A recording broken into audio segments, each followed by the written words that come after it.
penendang terakhirnya udah kayak udahlah sembarang aja lah. Ini kalau kita lanjutin nih bisa-bisa sampai 20-20 nih, bisa kagak selesai, bisa sampai penonton nih yang nendang penalti nih gara-gara saking panjangnya. Bayangin aja 48 penendang.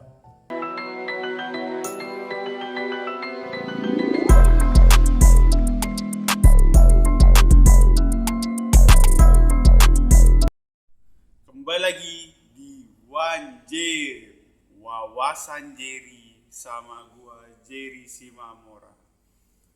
Video kali ini gua mau ngejelasin kembali tentang dunia sepak bola.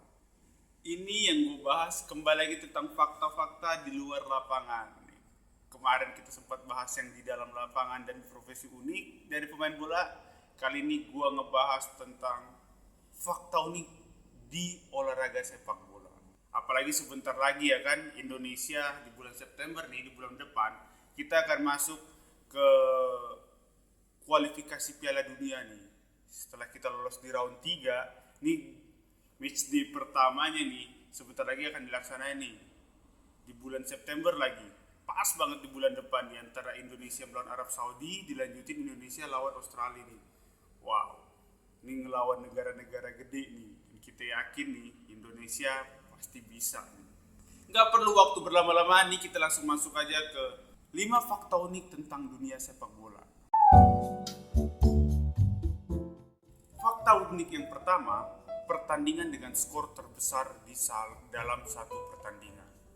Kalau ngebayangin nih, kalau pertandingan terbesar nih, kalau kita yang main bola, paling gede 5-0 paling ya kan. Atau mungkin kalau orang-orang yang suka main futsal paling gede bisa sampai 15-2 atau 20 mungkin, dan itu pun udah pertandingannya udah gak berimbang. Tapi di liga ini, di Liga Madagaskar nih, ada pertandingan dengan skor tertinggi nih, yaitu skornya gede banget, 149-0. Lu bayangin, waktu 90 menit buat ngecetak gol 149. Itu berarti rata-rata tiap detik nyetak gol kali ya. Passing dikit gol.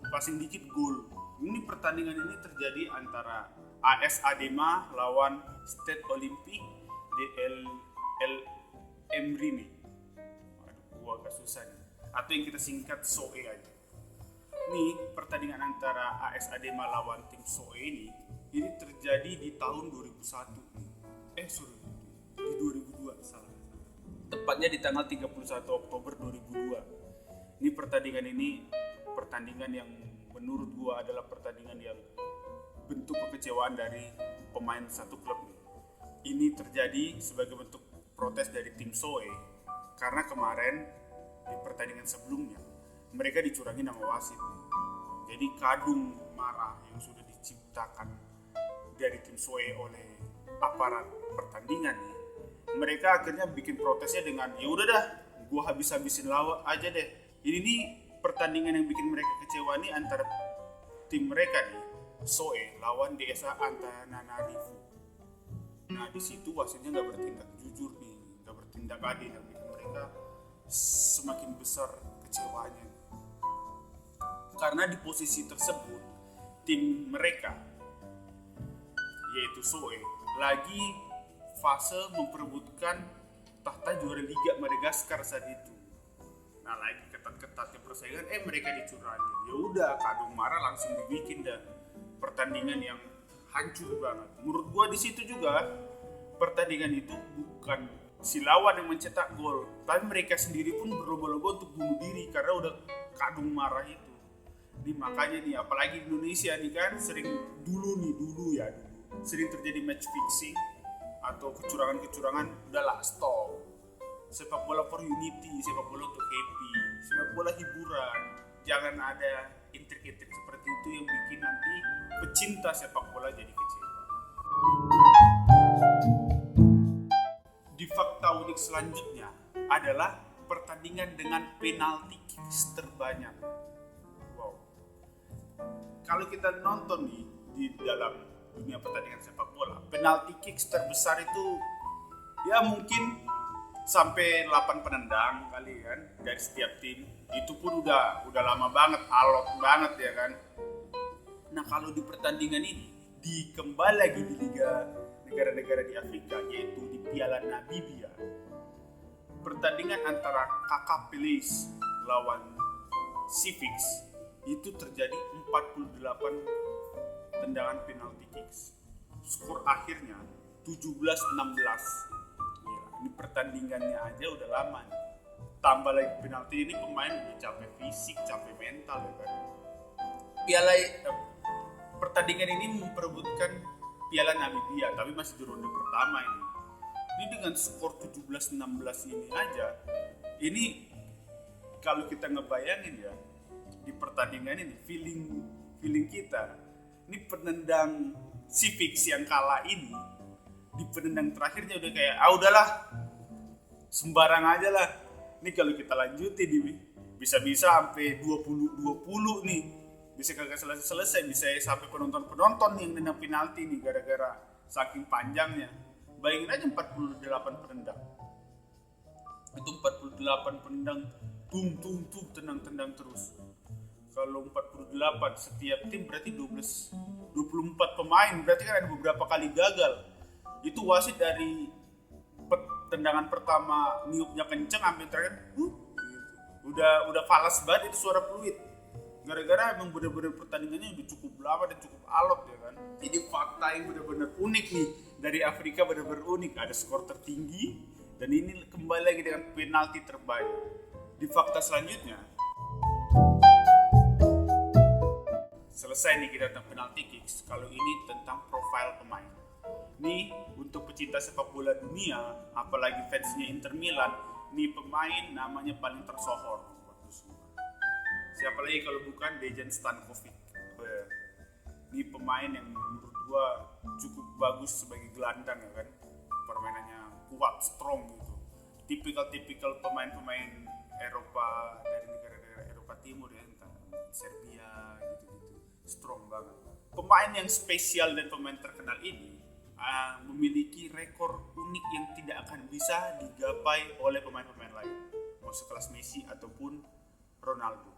Pemain ini pernah membela 3 negara dalam 3 ajang Piala Dunia yang berbeda. Lu bayangin aja 3 negara di 3 ajang Piala Dunia yang berbeda. Biasa kan yang kita tahu cuma 2, kali ini 3. Dejan Stankovic ini pernah main untuk Yugoslavia di tahun 98, Piala Dunia Prancis. Waktu itu juaranya Prancis. Nah, di masa mudanya dia membela Yugoslavia di tahun 98. Lanjut, di tahun 2002, Dejan Stankovic ini ngebela lagi Serbia and Montenegro. Nah, dari 98 di Yugoslavia, pindah ke Serbia and Montenegro 2002, Jepang Korea yang juaranya Brazil. Ini lagi di peak performance biasa pemain bola. Nah, di 2010 nih, sehabis beliau mungkin menjuarai, menjuarai Liga Champions sama Inter Milan, beliau ini kembali ikut masuk dalam perhelatan Piala Dunia membela Serbia di 2010. Sebagai pemain, dia emang cukup spesial dengan membela 3 negara tersebut. Tapi bukan tanpa alasan dia bisa membela 3 negara tersebut, bukan karena dia pindah-pindah, tapi negaranya pecah-pecah. Tahun 98, nggak lama dari situ Yugoslavia pecah. Jadi Serbia dan Montenegro dan beberapa negara lain, ada Ceko dan segala macam. Setelah ngebela Serbia dan Montenegro, pecah lagi. Jadi sekarang ngebela tim Serbia aja. Dan semoga ini nggak pecah-pecah lagi. Jadi nggak ada pemain yang 3 membela lebih dari 3 negara, bukan karena kehebatannya, tapi emang karena negaranya pecah-pecah mulu. Nah, di fakta selanjutnya, gelar ganda milik klub Chelsea. Nah, ini kalau pendukung Chelsea paham di sejarah ini nih, gelar ganda yang dimiliki klub Chelsea. Chelsea Football Club, klub dari kota London ini pernah punya gelar ganda untuk piala di Eropa. Nah, gelar ganda yang gue maksud adalah mereka memiliki gelar untuk di Liga Champion dan Liga Euro dalam satu keadaan. Walaupun hanya bertahan 10 hari, tapi dalam satu keadaan mereka punya 2 gelar tersebut dan pemegang kuasa tertinggi di Eropa. Wah, kurang seru apa dan kurang hebat apa. Ini terjadi karena di musim sebelumnya, di musim 2011-2012, Chelsea bersama pelatihnya Roberto Martinez dan golnya Didier Drogba di last minute sebelum ada penalti itu ngebawa Chelsea menjadi juara di Liga Champion. Wah, itu benar-benar piala yang dramatis. Gara-gara kenapa? Karena finalnya di Allianz Arena, kandangnya Munchen, lawannya Munchen, dan mereka bisa jadi juara. Di musim selanjutnya, di musim 2012-2013, mereka kembali lagi juara Piala Eropa. Nah, mereka turun kasta karena pas di Liga Champions mereka mainnya gak terlalu bagus. Peringkat 3 lolos ke Piala Eropa, di sono mereka juara. Nah, di sono mereka juara ngalahin Benfica dengan skor 2-1. Kenapa mereka bisa dapat 2 gelar di Euro dalam satu keadaan? Karena pertandingan final Piala Eropa 10 hari lebih dulu dibanding final Liga Champions yang mempertemukan Munchen lawan Dortmund di musim 2012-2013 itu. Nah, sini nih yang bikin mereka menjadi juara Eropa dengan 2 piala dalam satu keadaan. Nah, ini keadaan yang sudah jarang terjadi dan emang gak mungkin terjadi lagi karena kalendernya sekarang udah mepet. Yang kedua, susah untuk klub bola untuk back to back tetap juara ya. Ya, walaupun kita tahu Real Madrid sampai 3 kali, cuman ya dia kan gak turun kasta, jadi kasta yang tetap gitu. Kalau Chelsea di keadaan yang berbeda ya kan. Di fakta unik ini emang benar-benar spesial banget untuk si Chelsea menjadi raja Eropa.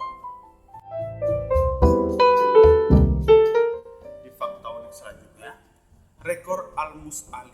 Nah, Almus Ali ini mungkin bukan pemain yang cukup terkenal di dunia sepak bola sebelum gue jelasin yang sebelah belakangnya ya kan. Almus Ali ini adalah seorang pemain bola, pemain asal negara Qatar. Ini pemain muda negara Qatar yang sekarang lagi peak performance, performanya lagi bagus-bagusnya. Rekor yang dia buat adalah dia pernah main di 3 piala antar negara dalam satu benua dan di 3-tiganya dia mencetak gol. Dia main tuh di 3 piala benua antar negara. Contoh, yaitu main di Piala AFC 2019, main di Copa America 2019, dan juga main di Piala CONCACAF World Cup 2021. Bayangin ya, dia main di Piala Asia 2019, dia main di Copa America 2019, Gold Cup CONCACAF 2021 nih. Emang sekuat itu Qatar mempersiapkan negaranya untuk bermain tampil bagus di Piala Dunia Qatar 2022. Di rekor ini, Almus Ali nggak cuman dia bisa bermain di 3 piala tersebut aja, dan dia juga mencetak gol di 3 piala tersebut. Wah, ini rekor hebat nih. Mereka sebagai tamu undangan dari turnamen-turnamen di luar Asia, dan mereka bisa berbicara di situ. Bayangin aja, pas di CONCACAF 2021 mereka bisa lolos ke semifinal. Untuk sebagai tim tamu undangan malah mereka bisa berbicara banyak di situ. Wah, ini sangat spesial nih untuk rekor-rekor pemain sepak bola atau rekor dalam dunia sepak bola. Ini untuk teman-teman pemain bola atau yang lainnya, ini rekor unik seperti ini spesial banget ya kan.